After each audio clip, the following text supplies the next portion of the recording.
Nous reparlons de ce que l'on peut baptiser la crise post-électorale au Cameroun avec un cas bien précis. Il s'agit de la mort du leader politique Anissé Ekane qui est mort en détention. Une mort qui au Cameroun fait jusque-là couler beaucoup d'encre et de salive. La population est pratiquement divisée. Il y a une bonne partie qui pense que M. Anissé Ekane a été tué, mais l'ordre gouvernant revient notamment avec la dernière sortie du ministre de l'administration territoriale, M. Atangadi, pour faire comprendre d'abord pourquoi Anissé Ekane avait été interpellé. Et nous avons eu d'autres informations qui nous ont fait comprendre comment il a été détenu du côté du secrétariat d'État à la Défense. De toutes les façons, la mort d'Anissé Ekane a-t-elle jeté un discrédit, entre guillemets, sur la donne démocratique en République du Cameroun? C'est l'une des préoccupations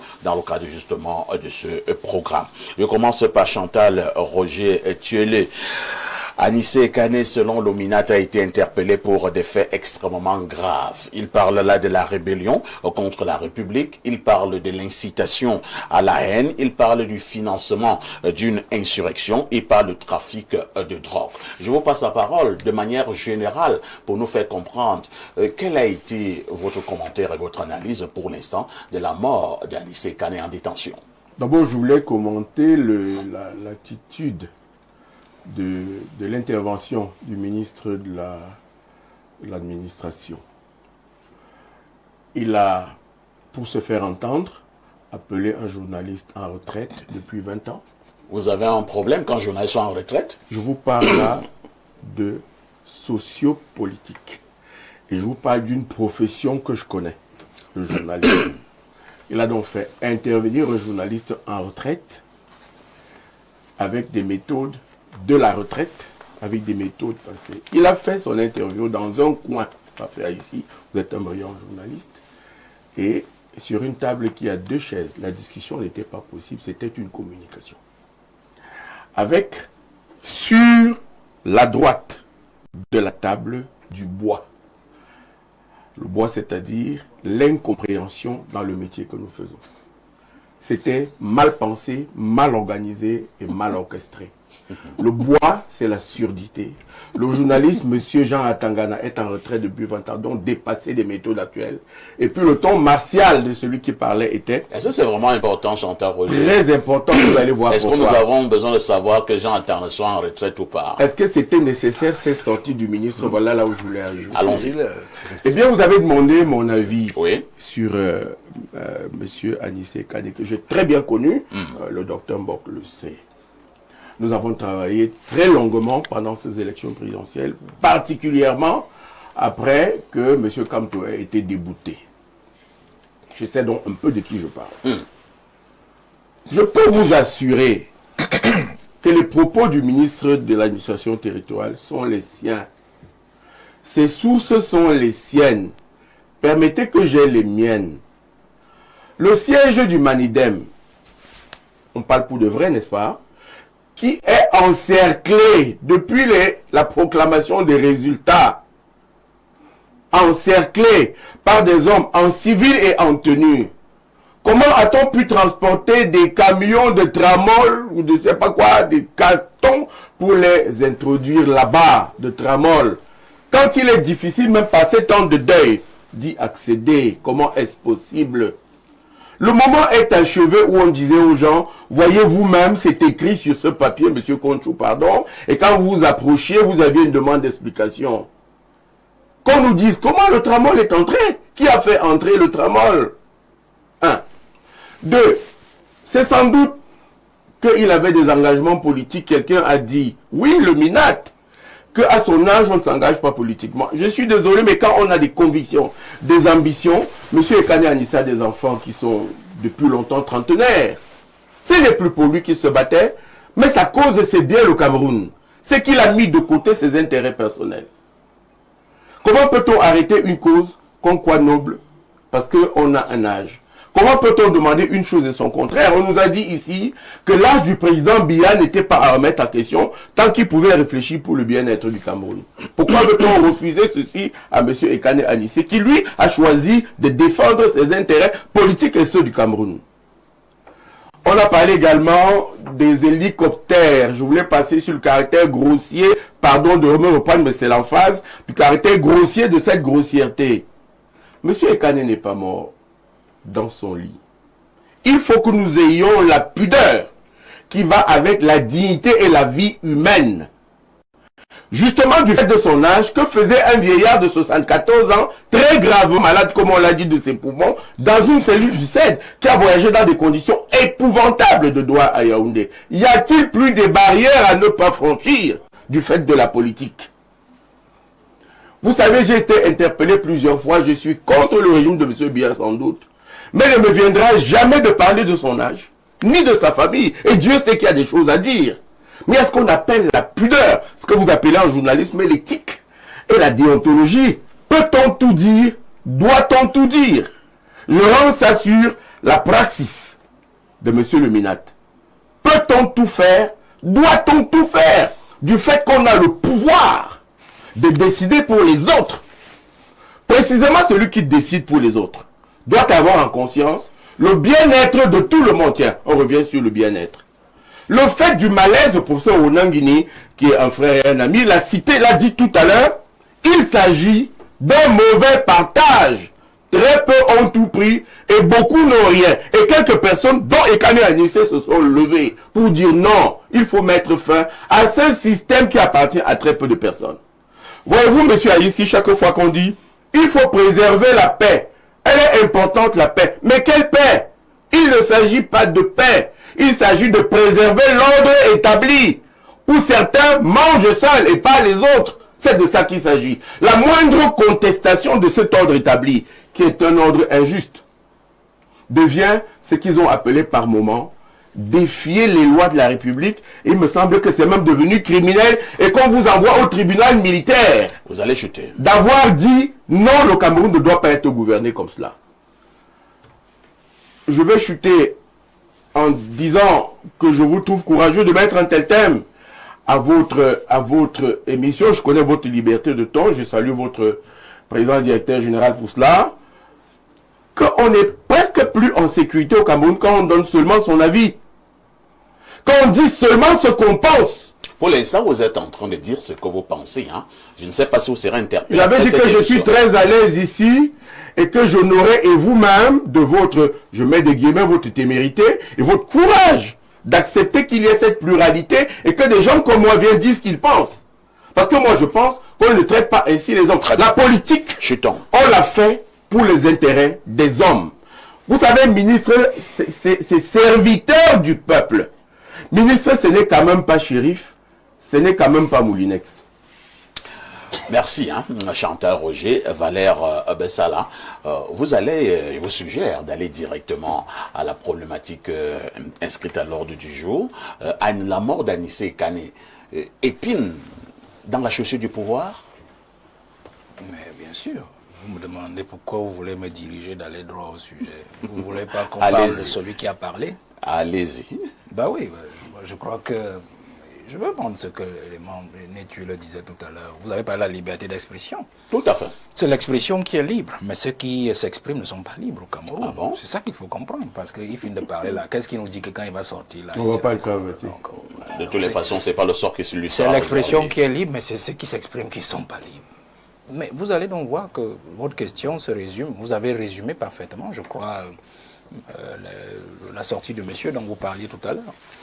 C'est-à-dire que le pouvoir se sent indexé en son fort intérieur pour ce départ, cet assassinat, ce meurtre prémédité même, je veux dire ça. Les mots ne sont pas forts? Non, ils ne sont pas forts. Ce meurtre prémédité. Je parle que maître va peut-être revenir sur les éléments de droit. Sur les éléments de droit, quant à l'âge d'un prévenu, quant aussi à sa notoriété, parce que il y a quand même un certain âge. Bon, il va revenir dessus. Je reste sur le sujet. Pour dire que nous sommes dans une affaire un peu complexe, mais qui est aussi simple à la fois. M. Anissé Kane a commencé quelque chose depuis les années 70, les années 71 même, son retour de France, tout le monde, l'histoire la connaît. Et il est resté sur cette ligne-là, avec des fortunes diverses. Nul n'est parfait. Mais sur ce dont nous parlons là, tout le monde sait ce qui s'est passé. Moi j'ai entendu, vous venez de citer les chefs d'accusation. Oui. Trafic de quoi? Rébellion contre la République, incitation à la haine, financement d'une insurrection, trafic de drogue. Bon, je pense que quand vous-même vous citez ces chefs d'accusation, vous n'y croyez pas. C'est-à-dire, M. Anissé Kane, je n'ai jamais suivi mettre dos à dos deux tribus. Incitation à la haine, au tribalisme, et puis trafic de stupéfiants, ainsi de suite. Ce n'est pas chez lui qu'on a trouvé ça. Ce n'est pas chez M. Anissé Kane, la perquisition, qu'on a trouvé ça. C'est-à-dire les stupéfiants et tout ça, les tramons et tout ça, dans les cartons, c'est pas chez lui. Alors, un ministre qui vient dire des choses pareilles, si ça aurait été un autre prévenu, que j'aurais compris. Mais nous parlons de M. Anissé Kane.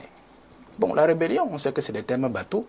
Dans le code pénal, insurrection, c'est aussi des termes bateaux pour jeter le grappin sur tout le monde qui ne veut pas céder au système, ainsi de suite. Mais au fond, ici, c'est que ce monsieur en train de nous a fait comprendre que il a dit à M. Anissé Kane, vous avez déjà un certain âge. Il faut y avoir un certain âge où on ne fait plus de désordre. Alors, donc défendre un pays, c'est faire du désordre? Défendre un peuple, c'est faire du désordre?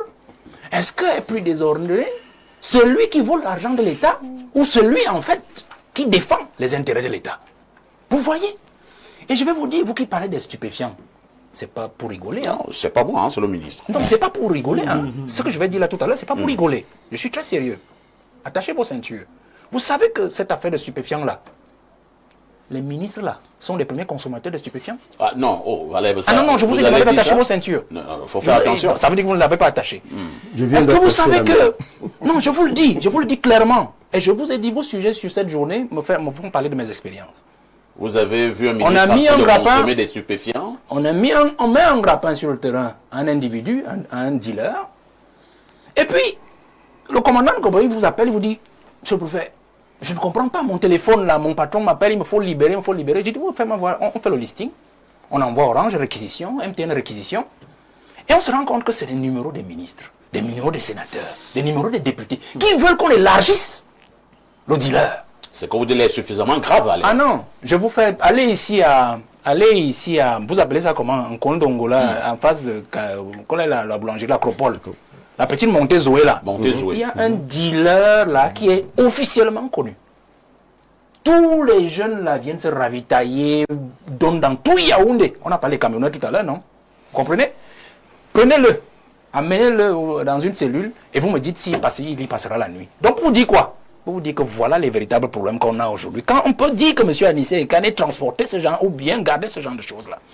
Je vais aller plus loin pour dire que, et là je sors, pour dire que nous avons tous tué M. Anissé Kane. En quoi faisant? Sans exception. Pas moi. Non, sans exception. Pas moi, Valère. Moi le premier. En quoi faisant? Moi le premier parce que j'estime que peut-être que je n'aurais pas dû regarder sur la tête du profil de ce mouvement. Parce que c'est ce qui m'a découragé. Vous voyez?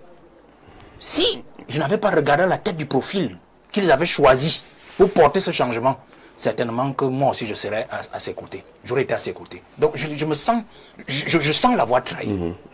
Vous comprenez ça, monsieur Papa, ici? Je comprends ça. Nous-mêmes aussi, le peuple camerounais, nous ne savons pas défendre ceux qui nous défendent. Le peuple camerounais est un peuple lâche qui ne sait pas défendre ce qu'il défend. Je comprends peut-être que l'histoire, là, à travers des violences répétitives, et ainsi de suite, ainsi de suite. Bon, les envoûtements aussi, vous savez. Il arrive à un niveau où il se dit, mon petit pain à moi, ma petite famille à moi. C'est aujourd'hui le problème de tous les leaders au Cameroun. C'est-à-dire, on se pose sur des questions. Je vais même défendre quel type de peuple? Quel est le type de peuple que je vais défendre? Un peuple qui ne peut pas me suivre si je me décide à me jeter dans la rue, dans la gueule du loup, pour lui. Voilà, le peuple est responsable.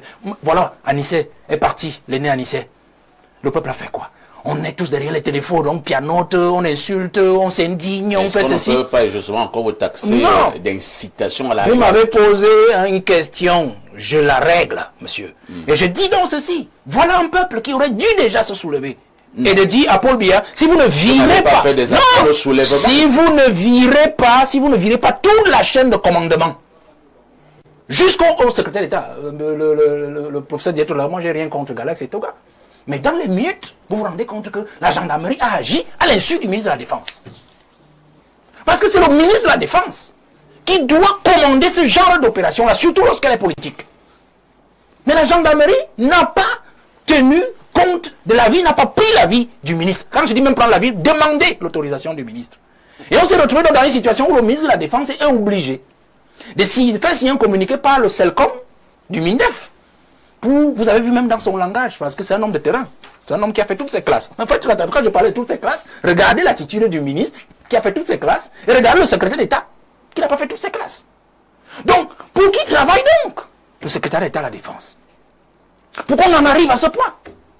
Un monsieur qui a une maladie comme celle-là, c'est-à-dire qu'il a des carences, quand on dit problème, c'est trop fort pour ceux qui nous regardent. Il a des carences d'air, de respiration. Je préfère dire comme ça, c'est-à-dire quand il respire, il n'arrive pas, il faut une machine pour l'aider à respirer. Et vous l'enfermez dans un petit réduit pour venir nous dire qu'il était dans une cellule VIP. Sans sa machine. Qu'est-ce qu'une cellule VIP? Un monsieur qui a ce genre de problème-là doit toujours rester dans des lieux assez amples. Donc vous pouvez même dire que parce qu'il était dans une cellule VIP, alors il était bien encadré. Non, monsieur. Non, monsieur. Et puis les méthodes, on les connaît. Moi, j'ai le maître, l'avocat d'Anissé Kane, qui a revendiqué pendant près de 30 jours, son appareil. Ce sont des méthodes pour tuer à petit feu. Je parle toujours d'expérience, monsieur, ici. C'est-à-dire qu'on sait que ce monsieur a ce genre de problème. Et on vous embastille, on vous met dans des conditions qui sont telles que vous ne pouvez pas toujours régler ce problème-là. Monsieur Tiroma, je crois qu'il a aussi dit, peut-être on peut justifier maintenant qu'il soit parti, puisque lui, s'il a ses problèmes de santé à lui, il savait que s'il faisait comment il se laissait aller comme Anissé Kane, certainement qu'on lui couperait le réseau d'acheminement de ses médicaments, et tranquillement on dirait qu'il est mort d'une mort naturelle, comme l'autre est venu nous le dire. Donc je voudrais, monsieur Bafa, ici, qu'on se comprenne très bien, que celui dont vous parlez qui est ministre là, d'ailleurs je crois qu'il est repris, pas que je crois, c'est un repris de justice. Et dans un pays normal... Faites un effort de ne pas faire des problèmes de personne. C'est un ancien repris de justice. Nous n'inventons rien du tout. N'ayez pas peur. N'ayez pas peur. Ce n'est pas la peur. C'est vous qui avez prononcé son nom. Si vous ne vouliez pas que je traite le sujet, il ne fallait pas prononcer ce nom. Alors je vais dire ceci. Ce n'est pas à lui de distribuer qui est martyr, qui est ceci. Le martyr, c'est le peuple qui l'érige. Et le peuple dit Anissé est un martyr, alors il est un martyr. C'est compris.